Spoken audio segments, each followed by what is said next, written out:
ओम बृहस्पति देवाय नमः। ओम विष्णु देवाय नमः। स्वागत है आपका हमारे चैनल पर। आज के इस वीडियो में आप सुनेंगे बृहस्पतिवार व्रत की कथा। सभी प्रकार की व्रत कथाएं सुनने के लिए और हमसे जुड़े रहने के लिए आपको हमारे चैनल को सब्सक्राइब करके बेल आइकन पर प्रेस करना है और आज की वीडियो अच्छी लगे तो लाइक करना है और शेयर करना है। इसके साथ ही हमारे चैनल पर दुर्गा सप्तशती की कथाएं भी सुनाई जा रही हैं, तो उन्हें भी आप अवश्य सुनें। तो चलिए कथा शुरू करने से पहले हम बृहस्पतिवार व्रत की विधि जान लेते हैं। बृहस्पतिवार के व्रत में केले का पूजन करना चाहिए। कथा और पूजन के समय मन, कर्म और वचन से शुद्ध होकर मनोकामना पूर्ति के लिए बृहस्पति देव से प्रार्थना करनी चाहिए और मेरी इच्छाओं को बृहस्पति देव अवश्य पूरा करेंगे, ऐसा मन में विश्वास रखना चाहिए। बृहस्पतिवार के व्रत में एक ही समय भोजन करना चाहिए और भोजन पीले चने की दाल आदि का करना चाहिए और इसमें नमक का सेवन नहीं किया जाता, तो बृहस्पतिवार के व्रत में नमक न खाएं। पीले वस्त्र पहने, पीले फलों का प्रयोग करें, पीले चंदन से भगवान विष्णु की पूजा करें। पूजन के बाद प्रेम पूर्वक गुरु महाराज की कथा सुननी चाहिए। इस व्रत को करने से मन की सारी इच्छाएं पूर्ण होती हैं और बृहस्पति भगवान प्रसन्न होते हैं। धन, विद्या, पुत्र तथा मनवांछित फल की प्राप्ति होती है।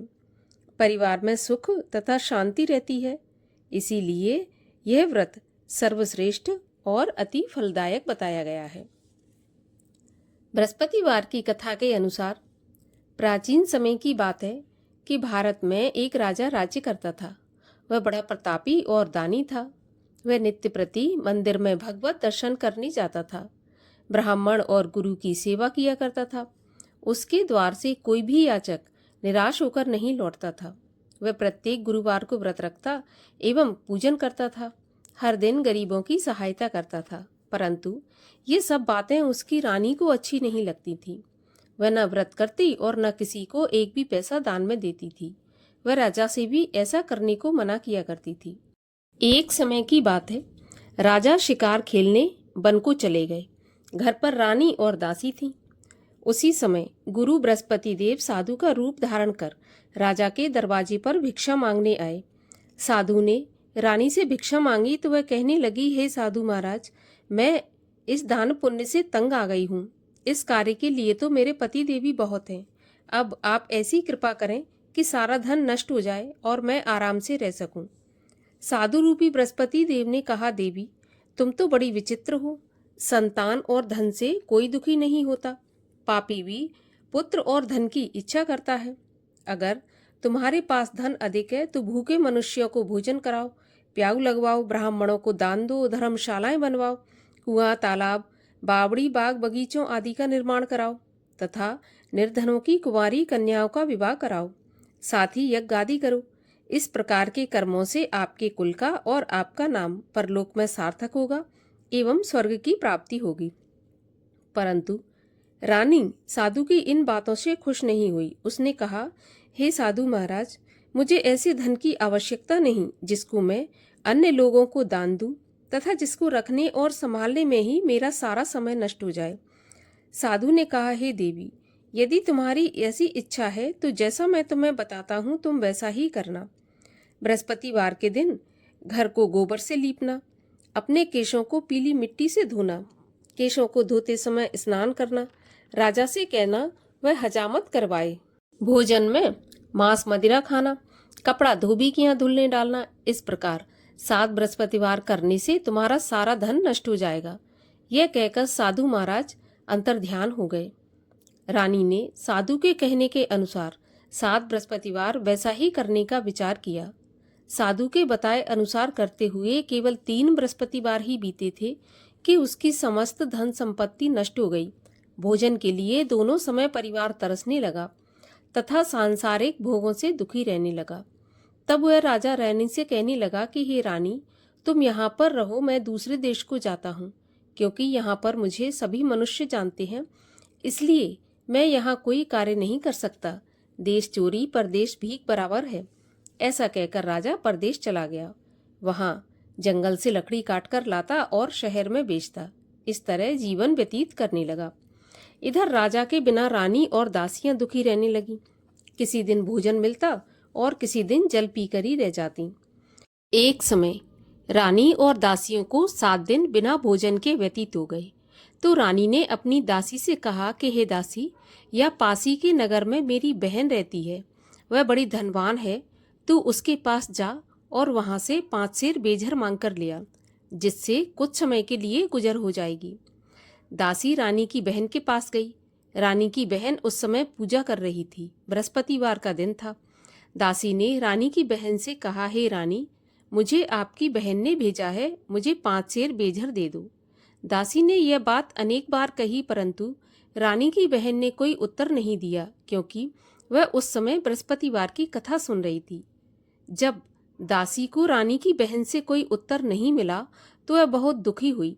उसे क्रोध भी आया।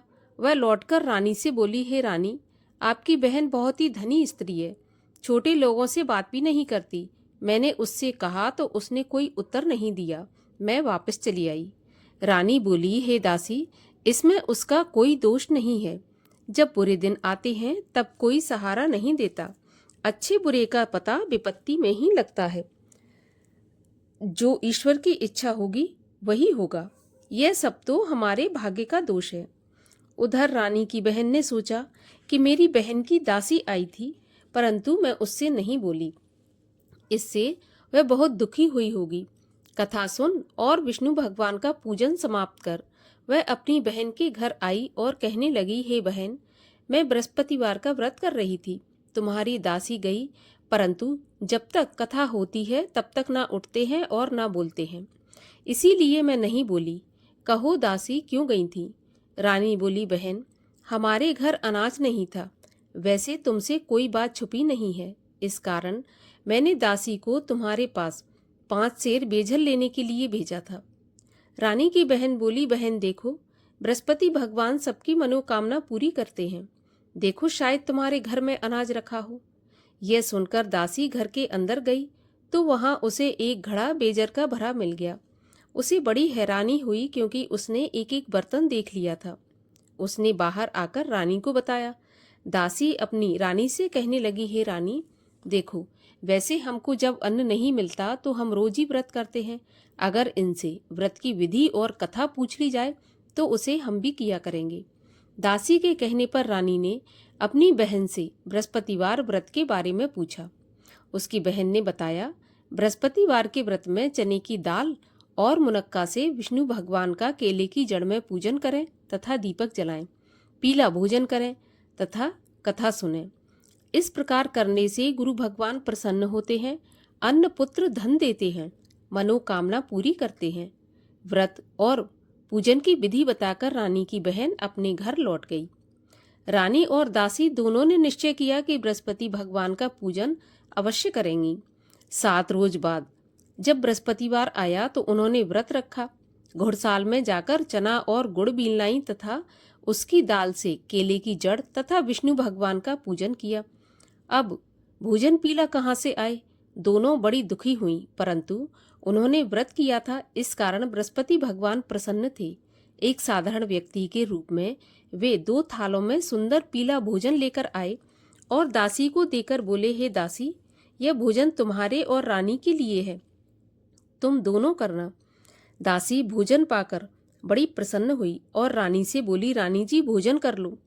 रानी को भोजन आने के बारे में कुछ पता नहीं था, इसलिए वह दासी से बोली, जा तू ही भोजन कर, क्योंकि तू हमारी व्यर्थ में हंसी उड़ाती है। दासी बोली, एक व्यक्ति भोजन दे गया है। रानी कहने लगी, वह भोजन तेरे लिए ही दे गया है, तू ही भोजन कर। दासी ने कहा, वह व्यक्ति हम दोनों के लिए 2 थालों में भोजन देकर गया है, इसलिए मैं और आप दोनों ही साथ साथ भोजन करेंगी। दोनों ने गुरु भगवान को नमस्कार करके भोजन प्रारंभ किया। उसके बाद से वे प्रत्येक बृहस्पतिवार को गुरु भगवान का व्रत और पूजन करने लगी। बृहस्पति भगवान की कृपा से उनके पास धन हो गया, परंतु रानी फिर पहले की तरह आलस करने लगी। तब दासी बोली, देखो रानी, तुम पहले भी इस प्रकार आलस करती थी, तुम्हें धन के रखने में कष्ट होता था, इस कारण सभी धन नष्ट हो गया। अब गुरु भगवान की कृपा से धन मिला है तो फिर तुम्हें आलस होता है। बड़ी मुसीबतों के बाद हमने यह धन पाया है, इसलिए हमें दान पुण्य करना चाहिए तथा भूखे मनुष्यों को भोजन कराओ, प्याऊ लगवाओ, ब्राह्मणों को दान दो, कुआं, तालाब, बावड़ी आदि का निर्माण करवाओ, मंदिर, पाठशाला बनवाकर दान दो, कुंवारी कन्याओं का विवाह करवाओ, धन को शुभ कार्यों में खर्च करो, जिससे तुम्हारे कुल का यश बढ़े तथा स्वर्ग प्राप्त हो और पितृ प्रसन्न हो। दासी की बात मानकर रानी ने इसी प्रकार के कर्म करने प्रारंभ किए। अब तो रानी का काफी यश फैलने लगा। एक दिन रानी और दासी आपस में विचार करने लगी कि न जाने राजा किस दशा में होंगे, उनकी कोई खोज खबर नहीं है। गुरु भगवान से उन्होंने प्रार्थना की और भगवान ने रात्रि में राजा को स्वप्न में कहा कि हे राजा, उठ, तेरी रानी तुझको याद करती है, अब अपने देश को लौट जा। राजा प्रातःकाल उठा। वह विचार करने लगा कि स्त्री जाति खाने और पहनने की ही साथी होती है, पर भगवान की आज्ञा मानकर वह अपने नगर को चलने के लिए तैयार हुआ। जब राजा परदेश गया तो परदेश में बहुत दुखी रहने लगा था। प्रतिदिन जंगल से लकड़ी बीन कर लाता और उसे शहर में बेचकर अपने दुखी जीवन को बड़ी कठिनता से व्यतीत करता था। एक दिन राजा दुखी हो अपनी पुरानी बातों को याद करके रोने लगा। उस जंगल में बृहस्पति देव एक साधु का रूप धारण करके आए और राजा के पास आकर बोले, हे लकड़हारे, तुम इस सुनसान जंगल में किस चिंता में बैठे हो, मुझे बताओ। यह सुनकर राजा के नेत्रों में जल भर आया और साधु की वंदना करके बोला, हे प्रभु, आप सब कुछ जानने वाले हैं। इतना कहकर राजा ने साधु को अपनी संपूर्ण कहानी सुना दी। महात्मा दयालु होते हैं। वे राजा से बोले, हे राजा, तुम्हारी पत्नी ने बृहस्पति देव के प्रति अपराध किया था, जिसके कारण तुम्हारी यह दशा हुई। अब तुम किसी प्रकार की चिंता मत करो, भगवान तुम्हें पहले से अधिक धन देंगे। देखो, तुम्हारी पत्नी ने बृहस्पतिवार का व्रत प्रारंभ कर दिया है। अब तुम भी बृहस्पतिवार का व्रत करके चने की दाल व गुड़ जल के लोटे में डालकर केले का पूजन करो, फिर कथा कहो या सुनो, भगवान तुम्हारी सब कामनाओं को पूरा करेंगे। साधु को प्रसन्न देखकर राजा बोला, हे प्रभु, मुझे लकड़ी बेचकर इतना पैसा नहीं बचता जिससे भोजन करने के उपरांत कुछ बचा सकूं। मैंने रात्रि में अपनी रानी को व्याकुल देखा है। मेरे पास कोई साधन नहीं जिससे उसका समाचार जान सकूं। फिर मैं बृहस्पति देव की क्या कहानी कहूं, यह भी मुझको मालूम नहीं है। साधु ने कहा, हे राजा, तुम किसी बात की चिंता मत करो। बृहस्पतिवार के दिन तुम रोज की तरह लकड़ियां लेकर शहर में जाओ। तुम्हें रोज से दुगना धन प्राप्त होगा, जिससे तुम भली भांति भोजन कर लोगे तथा बृहस्पति देव की पूजा का सामान भी आ जाएगा। और बृहस्पतिवार की कहानी इस प्रकार से है। प्राचीन काल में एक बहुत ही निर्धन ब्राह्मण था। उसकी कोई संतान नहीं थी। वह नित्य पूजा पाठ करता, परंतु उसकी स्त्री बहुत मलिनता के साथ रहती थी। वह न स्नान करती और न किसी देवता का पूजन करती। प्रातःकाल उठते ही सबसे पहले भोजन करती, बाद में अन्य कार्य करती। ब्राह्मण देवता बहुत दुखी रहते थे। पत्नी को बहुत समझाते, किंतु उसका कोई परिणाम नहीं निकलता। भगवान की कृपा से ब्राह्मण की स्त्री की कन्या उत्पन्न हुई। वह कन्या अपने पिता के घर में बड़ी होने लगी। वह बालिका प्रातः स्नान करके भगवान विष्णु का जप करती, बृहस्पतिवार का व्रत भी करने लगी। पूजा पाठ समाप्त करके स्कूल जाती तो अपनी मुट्ठी में जौ भर के ले जाती और पाठशाला के मार्ग में डालती जाती। वही जौ सोने के हो जाते तो उनको बीनकर घर ले आती थी। एक समय वह बालिका सूप में उन सोने के जौ को फटक कर साफ कर रही थी। तभी उसकी माँ ने देख लिया और कहा, हे बेटी, सोने के जौ को फटकने के लिए सोने का सूप होना चाहिए। दूसरे दिन गुरुवार था। इस कन्या ने व्रत रखा और बृहस्पति देव से प्रार्थना करके कहा कि प्रभु, यदि मैंने सच्चे मन से आपकी पूजा की हो तो मुझे सोने का सूप दे दो। बृहस्पति देव ने उसकी प्रार्थना स्वीकार कर ली। रोज की तरह वह कन्या जौ फैलाती हुई स्कूल चली गई। स्कूल से लौटकर जब जौ बीन रही थी तो बृहस्पति देव की कृपा से उसे सोने का सूप मिला। उसे वह घर ले आई और उसमें जौ साफ करने लगी, परंतु उसकी माँ का वही ढंग रहा। एक दिन की बात है, वह कन्या सोने के सूप में जौ साफ कर रही थी। उस समय उस नगर का राजकुमार वहां से होकर निकला। इस कन्या के रूप और कार्य को देखकर उस कन्या पर मोहित हो गया। राजमहल आकर भोजन तथा जल त्याग कर उदास होकर लेट गया। राजा को जब राजकुमार द्वारा अन्न जल त्यागने का समाचार ज्ञात हुआ तो अपने मंत्रियों के साथ वह अपने पुत्र के पास गए और बोले, हे बेटा, तुम्हें किस बात का कष्ट है? किसी ने अपमान किया है अथवा कोई और कारण है तो मुझे बताओ, मैं वही करूंगा जिससे तुम्हें प्रसन्नता हो। तब राजकुमार ने अपने पिता की बातें सुनी तो वह बोला, मुझे आपकी कृपा से किसी बात का दुख नहीं है। किसी ने मेरा अपमान नहीं किया, परंतु मैं उस लड़की के साथ विवाह करना चाहता हूँ जो सोने के सूप में जौ साफ कर रही थी। यह सुनकर राजा आश्चर्य में पड़ गया और बोला, हे बेटा, इस तरह की कन्या का पता तुम ही लगाओ, मैं उसके साथ तुम्हारा विवाह अवश्य ही करवा दूंगा। राजकुमार ने राजा को उस लड़की के घर का पता बताया। तब मंत्री उस लड़की के घर गया और राजा का आदेश ब्राह्मण को सुनाया। कुछ ही दिन बाद ब्राह्मण की कन्या का विवाह राजकुमार के साथ संपन्न हो गया। कन्या के घर से जाते ही उस ब्राह्मण देवता के घर में पहले की भांति गरीबी का निवास हो गया। अब भोजन के लिए भी अन्न बड़ी मुश्किल से मिलता था। एक दिन दुखी होकर ब्राह्मण देवता अपनी पुत्री से मिलने गए। बेटी ने पिता की दुखी अवस्था को देखा और अपनी माँ का समाचार पूछा तो ब्राह्मण ने सभी हाल कह दिया। कन्या ने बहुत सा धन देकर अपने पिता को विदा कर दिया। इस तरह ब्राह्मण का कुछ समय सुखपूर्वक व्यतीत हो गया, लेकिन कुछ दिन बाद फिर वही हाल हो गया। ब्राह्मण फिर अपनी कन्या के आ गया और सभी हाल कहा तो पुत्री बोली, हे पिताजी, आप माताजी को यहाँ लिवा लाओ, मैं उन्हें विधि बता दूंगी जिससे गरीबी दूर हो जाए। ब्राह्मण देवता अपनी स्त्री को साथ लेकर राजमहल अपनी पुत्री के पास पहुंचे तो पुत्री अपनी माँ को समझाने लगी कि हे माँ, तुम प्रातःकाल उठकर प्रथम स्नान आदि करके विष्णु भगवान का पूजन करो तो सब दरिद्रता दूर हो जाएगी। परंतु उसकी माँ ने उसकी एक भी बात नहीं मानी। वह प्रातःकाल उठकर अपनी पुत्री का बचा जूठन खा लेती थी। एक दिन उसकी पुत्री को बहुत गुस्सा आया। उसने एक रात को कोठरी से सारा सामान निकाल दिया और अपनी माँ को उसमें बंद कर दिया।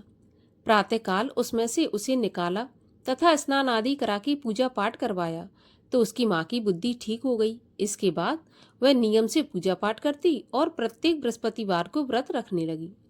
इस व्रत के प्रभाव से उसकी माँ भी बहुत धनवान तथा पुत्रवती हो गई और बृहस्पति देवता के प्रभाव से स्वर्ग को गई।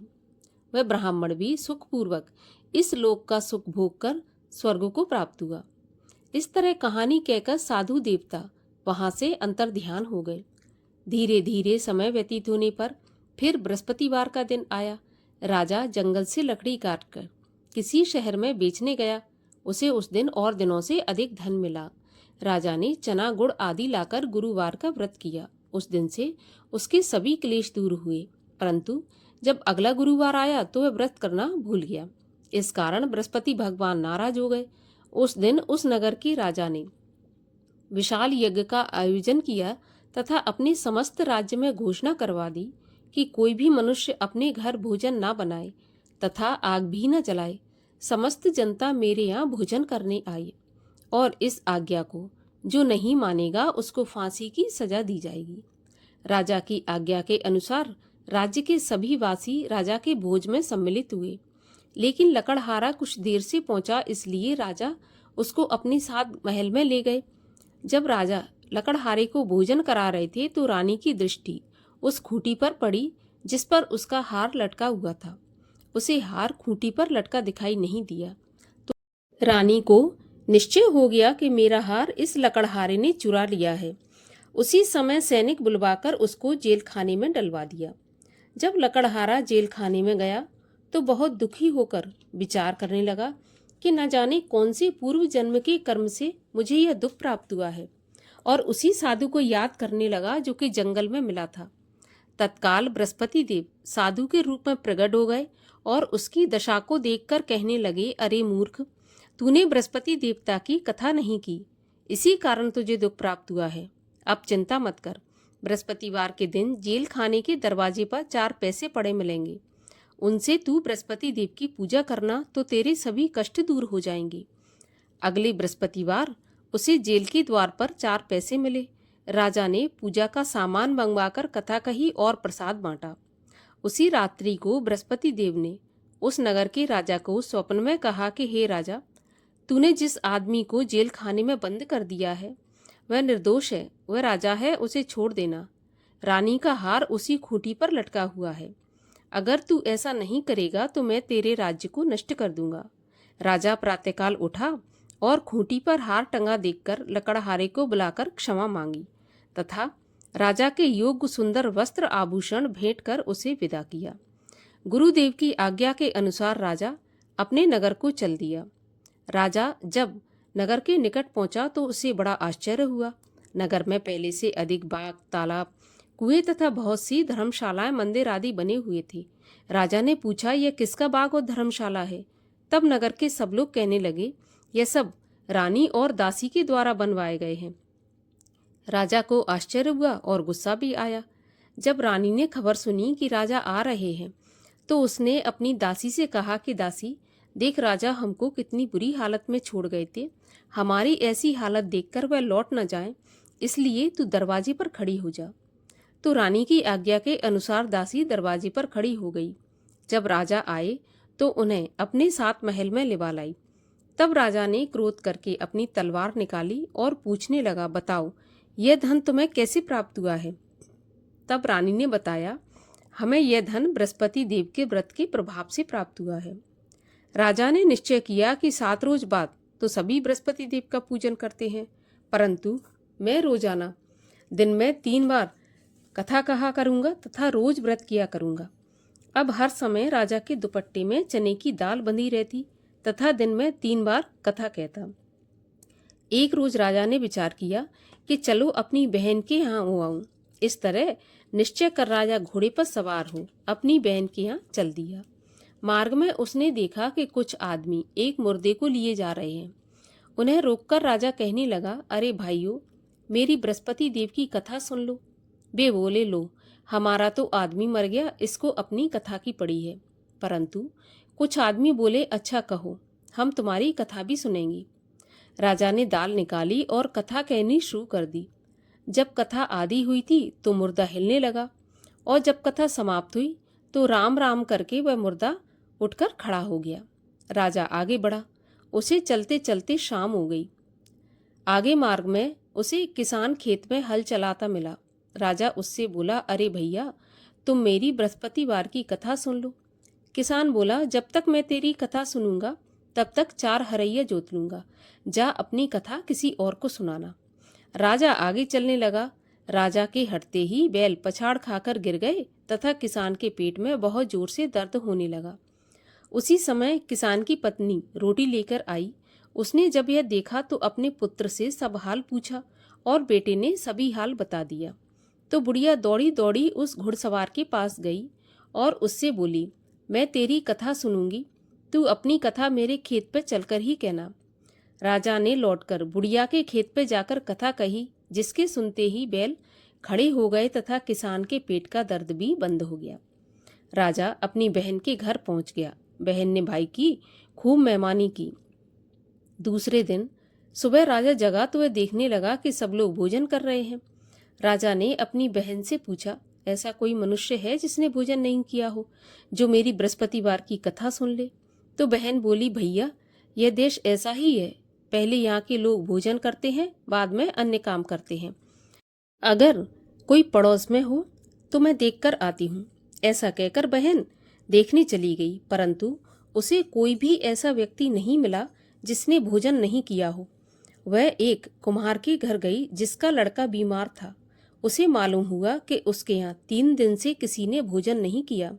रानी ने अपने भाई की कथा सुनने के लिए कुम्हार से कहा तो वह तैयार हो गया।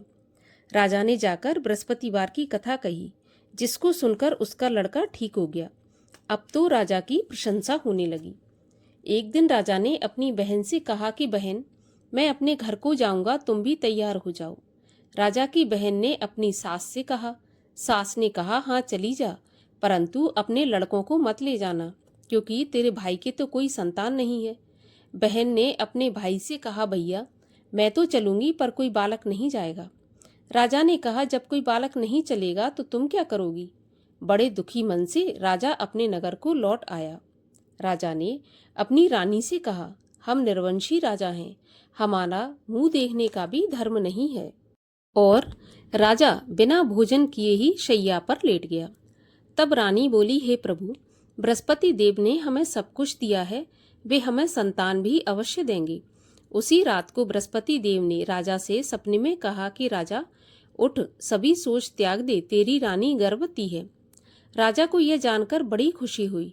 9वें महीने रानी के गर्भ से एक सुंदर पुत्र पैदा हुआ। तब राजा बोला, हे रानी, स्त्री बिना भोजन के रह सकती है, बिना कहे नहीं रह सकती। जब मेरी बहन आए तो तुम मुझसे कुछ कहना मत। रानी ने सुनकर हाँ कर दिया।